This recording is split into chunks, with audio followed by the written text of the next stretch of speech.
자, 오늘 5월 19일 마감 시황 말씀드려 보도록 하겠습니다. 오늘은 완전 뭐 반도체의 날이었습니다. 이런 날도 있어야죠. 사실은 반도체가 엄청나게 고생한 섹터였기도 합니다. 오늘 일단 전체적인 시장 지도를 보면은 오른 이유 중에 하나는 일단 전일 엔비디아에서 새로운 그래픽 카드를 출시한다라고 하면서 엔비디아도 한 5% 가까운 급등을 했는데, 미국에서 반도체 훈풍이 불다 보니까 우리나라도 반도체가 긍정적인 흐름을 보여줬고, 삼성전자가 오늘 3.17%, 삼성전자가 3.17%로 올라간다는 얘기는 되게 많이 올라간 겁니다. 그런 측면에서 반도체가 전반적으로 강한 흐름들을 좀 보여줬고, 사실 삼성전자 국내 개인 투자들이 갖고 있는 최대의 투자 종목이잖아요. 500만 명 정도가 갖고 있다. 원래 1000만 명까지 갔다가 500만 명을 줄었거든요. 보시면 외인 기관이 대부분 이제 오늘 순매수를 강하게 했고, 외인 특히 최근에 계속 삼성전자를 샀어요. 왜냐면은 사실 투자하는 게 지금 우리 시장 경제 성장도 좋지 않고 하기 때문에 투자가 만만치가 않을 겁니다. 그러면 삼성전자에 투자하는 게 제일 안정적이다라고 생각을 했을 수도 있어요. 어쨌든 간 패시브 자금은 운영을 해야 되니까요. 이게 그 외인이나 기관들이 사는 게 우리가 사는 것처럼 마음대로 이렇게 사는 수 있는 게 아닙니다. 패시브 자금이 예를 들면은 신흥국에 투자를 한다. 그러면 신흥국에만 투자를 해야 돼요. 그리고 반도체 관련된 업종에 투자한다라는 펀드를 만들어서 팔았으면 반도체 관련된 종목에만 투자를 해야 돼요. 그런 것 때문에 어느 정도 패시브 자금이 우리 마음처럼 오늘 자동차 샀다가 내일 반도체 샀다 이렇게 살 수 있는 건 아닙니다. 그렇기 때문에 그런 측면에서 삼성전자의 수급에서 들어오고 있는데, 사실은 삼성전자도 오늘 좋은 거지 전체적으로 보면은 작년도 아니고 2021년 1월을 고점으로 96,000원을 찍고 그 다음부터 정말 오랫동안 내려왔어요. 언제까지 내려왔나요? 작년 10월, 뭐 올해 1월, 거의 2년을 내려왔다는 얘기예요. 그 2년 동안 정말 한번 추세를 타기 시작하면, 하락 추세를 타기 시작하면 2년 동안 빠진 거고, 지금은 상승 추세를 슬슬 타고 이제 한 넉 달, 5달 정도 올라온 상황인데, 오늘 그래도 의미가 있는 자리는 이 차트 말고 다른 차트를 한번 봐볼게요. 보시면 그래도 중요한 장기 2%, 검은색 라인은 돌파를 해줬다. 이렇게 되면은 여기를 돌파를 해주고 이제 거의 계속 상승 채널 흐름이죠. 보면은 저점도 올려주고 고점도 올려주는 이런 이제 추세를 아예 들어간 상황이기 때문에 여기서 사는 게 아니고 나중에 이게 삼성전자라는 종목이 급등한 종목은 아니잖아요. 그러면은 다시 이 채널 하단이 내려왔을 때 사도 늦지는 않는다고 생각이 돼. 이런 식으로 추세를 그려가면서 간다고 전제를 하면은, 예전에 한참 반도체 좋았을 때 이때 삼성전자 갈 때 얼마나 갔나? 2년을 갔어요. 2016년부터 2017년까지 2년 동안 상승을 한 적이 있었기 때문에, 사실 이때는 제 기억으로는 장이 더럽게 안 좋았던 장이거든요. 삼성전자만 가는 장이었어요, 그 당시에. 그래서 개별주들이 수급을 다 뺏겨가지고 재미가 없던 장이었는데, 이런 식으로 이렇게 반도체 섹터는 움직이면은 장기적으로 움직이더라. 이때뿐만 아니라 전에도 마찬가지죠. 한번 움직이면은 1년 넘게 움직이는 경우들이 많기 때문에, 너무 오늘 한번 움직였다는 것 때문에 반도체 섹터들을 급하게 사야 된다 이렇게 생각할 필요는 없습니다. 반도체 섹터나 자동차 섹터나 움직이면 연 단위로 움직인다는 생각을 좀 하셨으면 좋겠다라는 모습입니다. 특히 최근에 또 자동차들 움직였잖아요. 자동차들이 사실 먼저 움직였습니다. 현대차나 기아차 움직이기 시작했는데, 보시면 기아도 마찬가지 바닥 잡고 움직이는데, 제일 긍정적인 건 뭐냐면은 이 항상 그 뭐라 그럴까요? 장마다 흐름이 있거든요. 예를 들면은 이 코스피를 전체적으로 볼게요. 저희 이제 기억력을 테스트할 때 됐는데, 어 그러니까 통상 이제 흐름을 보면은, 예를 들면은 2008년 이때는 이제 리먼 때니까 리먼 때였고, 리먼 때 한번 깨졌고, 그 다음에 올라갈 때가 아마 제 기억으로는 이게 아마 차화정이었을 것 같아요. 그 다음에 박스권 한번 박스피 시절 지나고, 그 다음에 그 다음에 이때가 그 삼성전자만 가던 그런 장이었고, 그 다음이 제 기억 이때가 미중 무역 분쟁, 코로나, 그리고 유동성 장세, 그 다음에 금리 인상 시기, 지금 이런 정도로 제가 기억이 나거든요. 그러니까 그러면 여기서 코스닥 같은 경우는 어떻게 했을까요?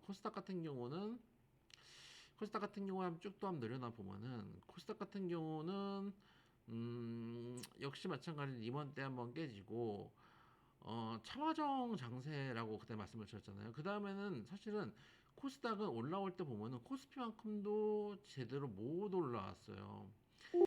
차화정 장세였을 때 대형주들이 많이 움직였기 때문에 오히려 반등폭으로 보면은 코스피가 훨씬 더 코스닥보다 반등폭이 좋다고 보시면은 리먼 때 떨어지기 전에 이제 고점까지도 회복을 하고 그 이상도 올라갔는데 코스닥은 사실은 그만큼 못 올라왔었던 장세였거든요. 보시면 여기까지 올라왔어야 돼요.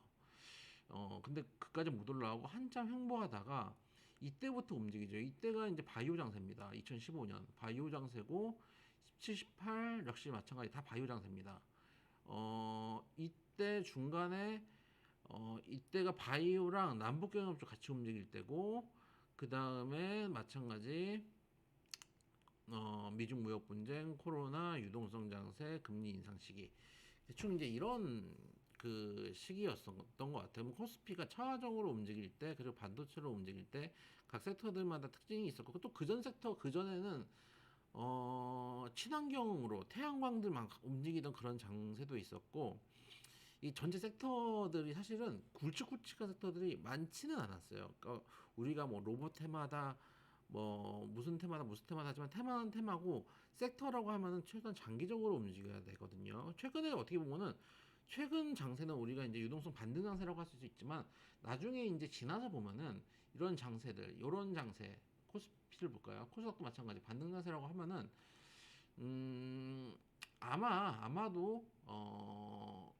특히 코스닥, 코스피도 그렇고 코스닥도 그렇고 주로 이 장세를 나중에 누군가 이제 다음에 이제 제가 또 내년 내후년에 이야기할 때는 이때는 에코프로 BM이 이끈 2차원지 장세였다라고 얘기를 할 수도 있겠죠.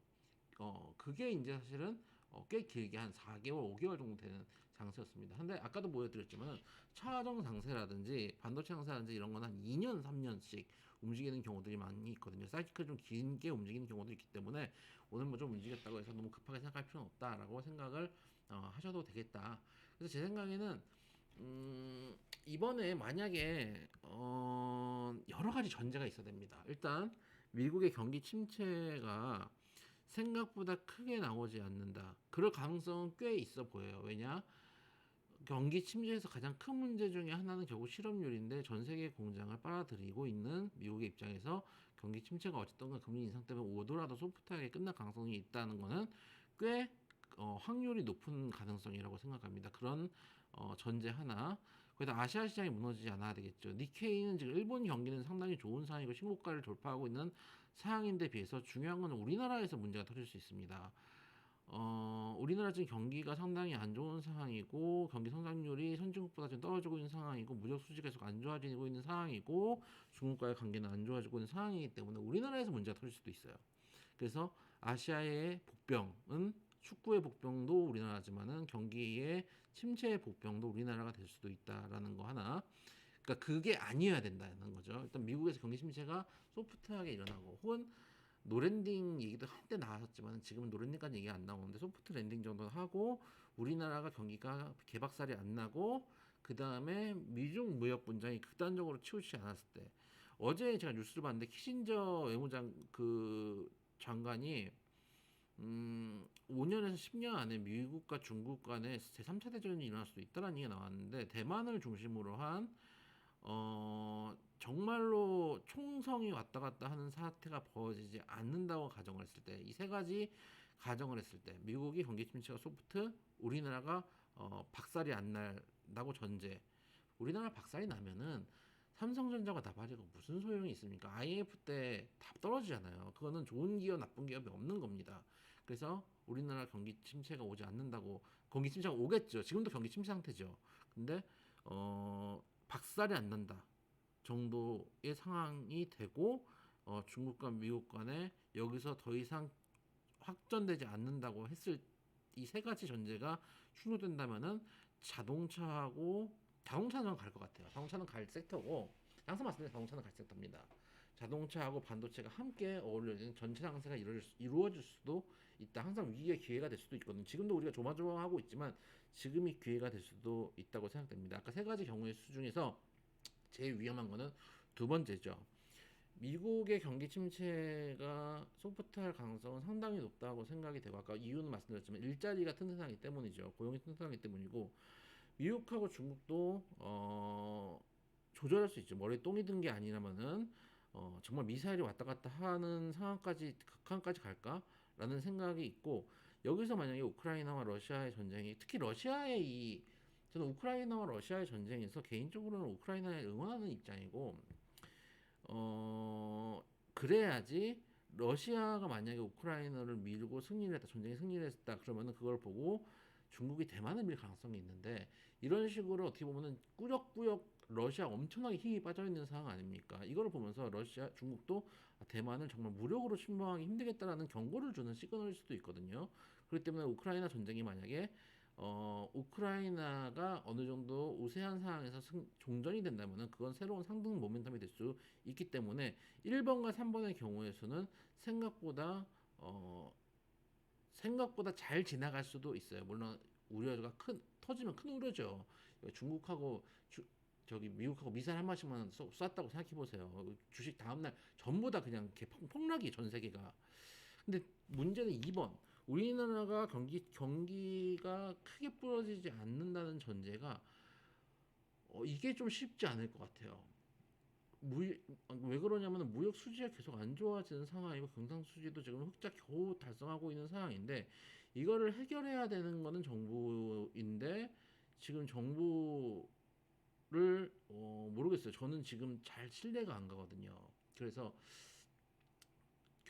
지금 거의 뭐 경제 정책에 관심이 있는 게 아니고 지금 계속 뭐라 그럴까요? 그냥 패가르기만 싸우기만 하니까, 정부도 마찬가지고 여당도 마찬가지고 야당도 마찬가지고, 그러니까 믿을 만한 어떻게 보면은 뭐 정치적인 부분들이 너무 부족한 것 같아요. 그러다 보니까 분쟁의 해소나 우리나라 지금 경제적인 문제들을 해결할 수 있는 야도 못하고 여도 못하고 정부도 못하고, 그러다 보니까 여기서 문제가 발생하지 않을까라는 우려가 있어요. 그래서 그 우려가 만약에 불식이 된다면은 전차 장세가 올 수도 있다라고 생각이 되고, 그렇기 때문에 자동차 반도체는 조금 관심 있게 두고 보자.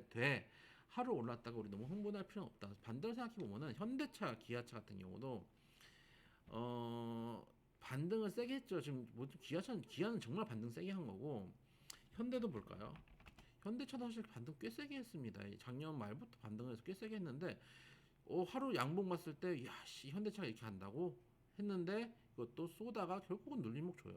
쏘다가 21선 또 눌림목 줘요. 그냥 눌림목을 주면서 갑니다. 큰 종목들, 큰 흐름들은 추세를 상방으로 갖고 움직이되, 항상 채널적으로 움직이고 추세를 가져가는 거지. 이 하루 변동성을 보면서 여기서 떡상하겠거니 이렇게 사는 게 아니거든요. 그렇기 때문에 오늘 뭐 반도체가 갔다, 삼성전자가 오늘 상방 돌파했다, 이렇다고 너무 급하게 생각하지 말고, 아까도 말씀드렸다시피 추세로 움직이는 게 중요하다. 보시면 여기도 계속 삼성전자 추세로 움직이잖아요. 나중에 만약에 그래도 아까 말씀드린 세 가지 전제가 그래도 해소가 된다라고 생각을 하고, 또 수급도 양호하고 반도체 좀 들어가 봐야 되겠다, 포트폴리오 편입하겠다라고 하면은 내려와서 조정 줄 때 들어가도 큰 무리는 없다라고 생각을 하고 있으니까, 지금 장에서 제일 중요한 것도 순환매 장이 이렇게 벌어질 때 중요한 거는 내 마음의 심리를 조절하는 게 중요합니다. 왜냐면 양봉 보고 이렇게 어떻게 보면은, 보시면 만약에 어떤 사람이 최근에 현대차가 잘 가는 걸 봤어요. 아, 현대차 미쳤네. 현대차 전부터 볼게요. 예를 들어서 이렇게 생각할 수 있죠. 에코프로. 에코프로 미쳤네요. 에코프로 80만 원 거 방송에서 2차원지의 미래는 어쩌고 하면서 이거 100만 원 간다 하니까, 아유 80만 원, 70만 원 얼마 들어가서 100만 원만 먹고 나오자. 그랬더니 30% 먹는 거 아니야. 그래서 들어갔어요. 들어갔는데 어느 순간 50만 원대가 돼요. 나는 정말 2차원지 어떻게 이렇게 물렸냐 하다가 이제 또 보니까 자동차 부품이 잘 간대. 그래서 현대차, 그래 현대차 미국에서 실적도 잘 나오고 들어가요. 들어가서 이제 자동차지 그러면서 며칠 전에 들어갔는데, 갑자기 얘는 조정을 주고 오늘 갑자기 또 삼성전자가 가요.